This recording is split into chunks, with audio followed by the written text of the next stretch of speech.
السلام عليكم ورحمة الله وبركاته. سندي كن سقال بقول يستيدي سقاشنكي وحانو بحن دالحيس أنيقا إيا قيب كميد قويسكيقا وحانا لسعودي إددي odaygeeda iyo carruurteeda. Sheekadani waa sheeko dhab ah oo ka dhacday dal ka mid ah dalalka Carabta. Waxa inooga sheekeynaysaa qof ka mid ah qoyska ay ku dhacday. Fadlan haddaad channelka cusub tahay noo subscribe garee, muuqaalkana noo like garee. Aad baad u mahadsantahay. Waxa ay ku bilowday: magacaygu waa Mashaa'il, da'dayduna xilligaas waxa ay maraysay 15 jir, halka walaashay Manaal ay jirtay 14 sano. Safarkaasi waxa nala socday hooyaday, aabahay, walaaladayda iga yaryar iyo weliba eedaday iyo qoyskeeda. Waqtigaas wiilka ay eedaday dhashay ee ugu weyn waxa la yiraahdaa Khalid, wuxuuna jiraa 30 sano. Waxa u mehersanayd ama u doonanayd inaadeertii ah kadib markii sheeko jacayl dhex martay. Guurkaasi waxa uu ku dhacay rabitaanka Khalid oo kaliyaata, laakiin eedaday raalli kama aysan ahayn,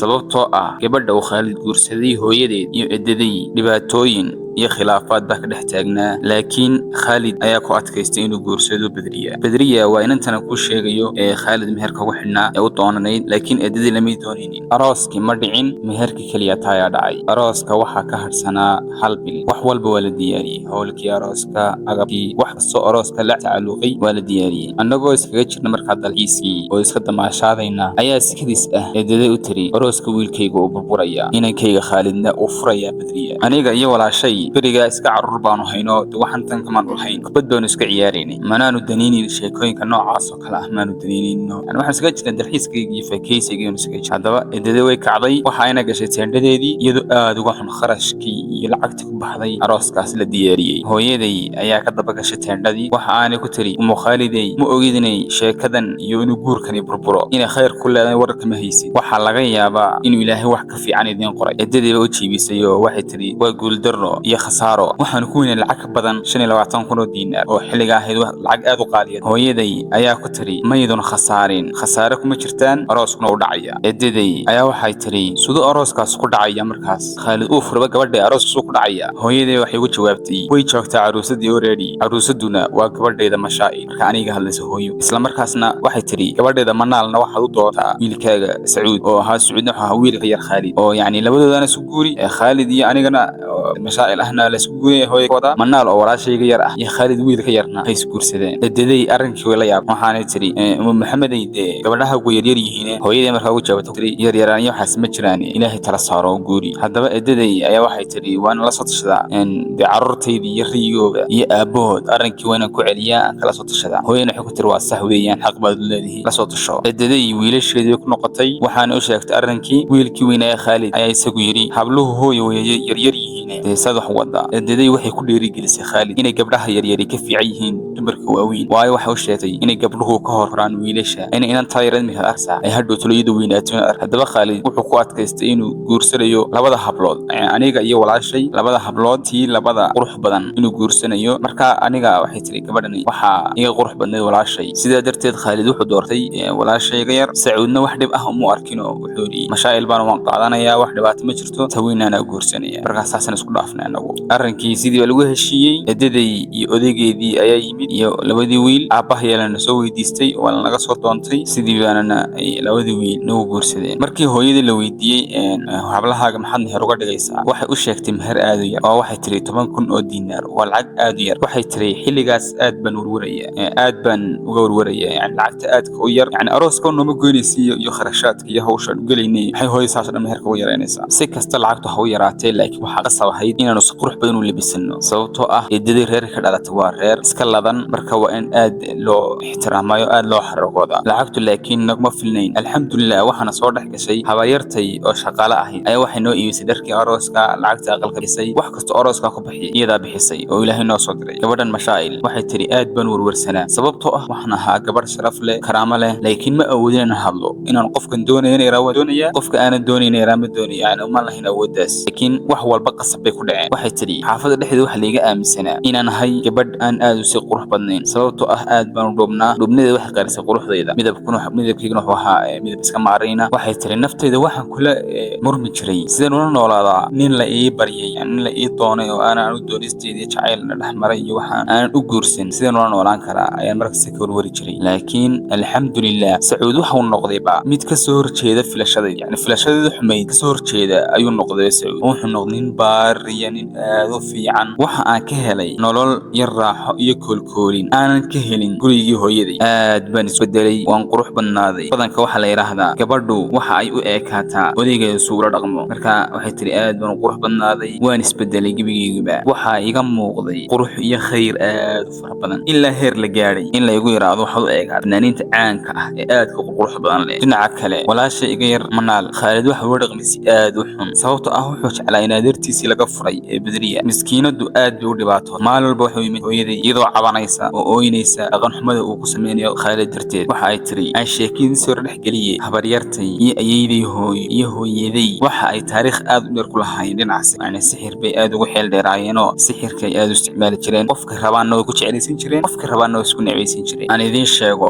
sheeko ka mid ah sheekooyinka habaryartay iyo gabadheeda ama inanta ay dhashay. waxaa jirtay laba abti oo la dhashay hooyaday, yani laba abti baan lahaa, hooyadii bay la dhasheen. waxa ay kala dhaleen, mid wuxuu dhalay gabadh la yidhaahdo Marax, midna wuxuu dhalay wiil la yidhaahdo Mubaarak. haddaba abtigayga dhalay Mubaarak ayaa wuxuu go'aansaday in uu u guuriyo wiilkiisa Mubaarak. markii uu weydiiyey Mubaarak waxa uu sheegay in uu jecel yahay in adeertii Marax. dabcan aabihii uu ku farxay, waxa aanu ku yidhi waxa aad ka helaysaa waxa ugu wanaagsan ee gabadh laga helo in adeerta Marax. arooskii uu dhacay, waa ismehersadeen oo isguursadeen Mubaarak iyo Marax. Mubaarak wuxuu iska ahaa nin iska ladan, waxa uu haystay shaqo iska fiican oo wuxuu ahaa xeer ilaalinta dowladda ayuu ku jiray, waxaana lagu aqoonay akhlaaq wanaag. isaga iyo Maraxna waxay ku wada noolaayeen nolol aad u farxad badan, deganaan badan, nolosha ay ku hamiyaan singal badan. laakiin habaryartay waxa ay dhashay gabadh lagu magacaabo Faadumo, sida awgeed kuma aysan faraxsanayn arooska Mubaarak iyo Marax, sababtoo ah Mubaarak waxa ay la rabtay gabadheeda Faadumo. maalin maalmaha ka mid ah hooyaday iyo habaryartay ayaa israacay, waxa aanay tegeen waddan ka mid ah wadamada Carabta si u soo sameeyaan laba sixir oo mid yahay isjeclaysiin. waxaa la isjeclaysiinayaa Khaalid iyo walaashayda iga yar ee Manaal, maadaama Khaalid aad ugu xumaaday. sixirka labaad waxa weeyaan isjeclaysiin, oo waxa la isjeclaysiinayaa Mubaarak waa wiilka qaba Marax in adeertii. Mubaarak iyo waxa la isjeclaysiinayaa iyo gabadha habaryartay ee la yiraahdo Faadumo. haddaba markii ay soo laabteen, walaasha iga yar Manaal waxa loo dhibay sixir, waxaana loo sheegay sida ay u isticmaalayso ee Khaalid ku jeclaysiinayso sixirkaas oo isticmaalaysa loo sheegay. sidoo kale waxaa lala hadlay Mubaarak, waxaana loogu yeedhay casuumaad ah xaafadda inay ka jirto, waxaana eedaday ka codsatay in aanay u yeedhin ama aanu soo raacin Marax oo ahayd gabadhiisa. markii uu weydiiyeyna waxay ugu jawaabtay inay ka leedahay arrin gaar ah isaga. gurigii habaryartii buu yimid, waa uu iska qadeeyey. markuu qadadii dhammaystay ayuu fadhiga fadhiistay. waxa uu si kedis ah uga war helay Faadumo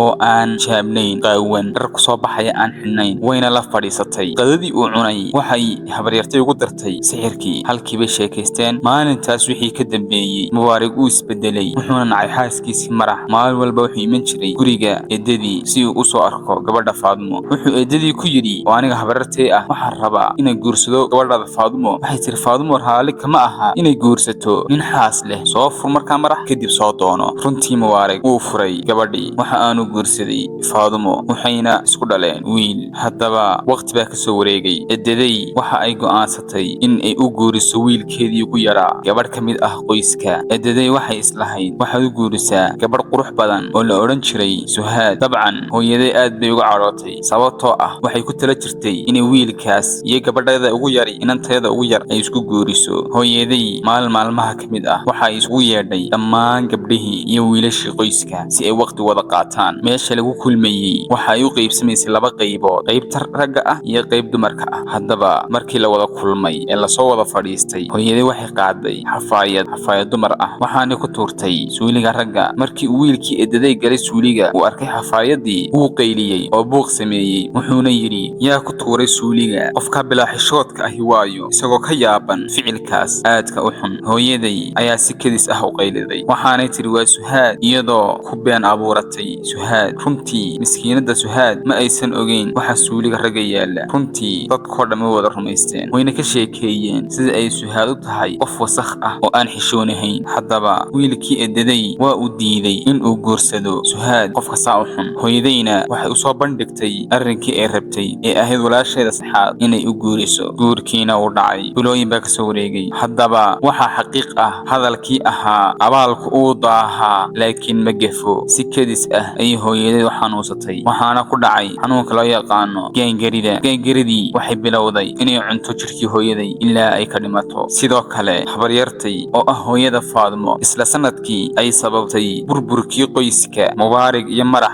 wiilkeedii waxa uu galay shil wuxuuna noqday curyaan. Wiilkeedii labaadna waxaa laga helay kansar, ugu dambeynna iyadiina kansar baa laga helay, waana u wada dhinteen. Haddaba waxaad isweydiinaysaan halkay ka dhaceen hablihii Marax iyo Suhaad? aan idinka dabageeye. Marax waxaa guursaday nin Sacuudi ah oo farxad kula nooshahay. Suhaadna waxa ay noqotay qoraacaan ah oo la wada yaqaano. ninkii loo doonayay Suhaad ee marka dambe walaashay qaadatayna istaroog buu marka dambe u dhintay. walaashayna waxay ku noqotay carmal iyadoo aad u da'yar. Allah ha u naxariisto hooyaday habaryartay, Allahna ha wada cafiyo. xaqiiq waxa ah in qofka dulmiga geysta uu maalin u iman doonto cawaaqib xumadii dulmiga uu geystay. sheekadeen intaas noogu dhan tahay. waxaan ka codsanayaa dad halkan la soo gaadhay inaad muuqaalka noo like garayso, channelkan noo subscribe garayso. aad baad mahadsantahay.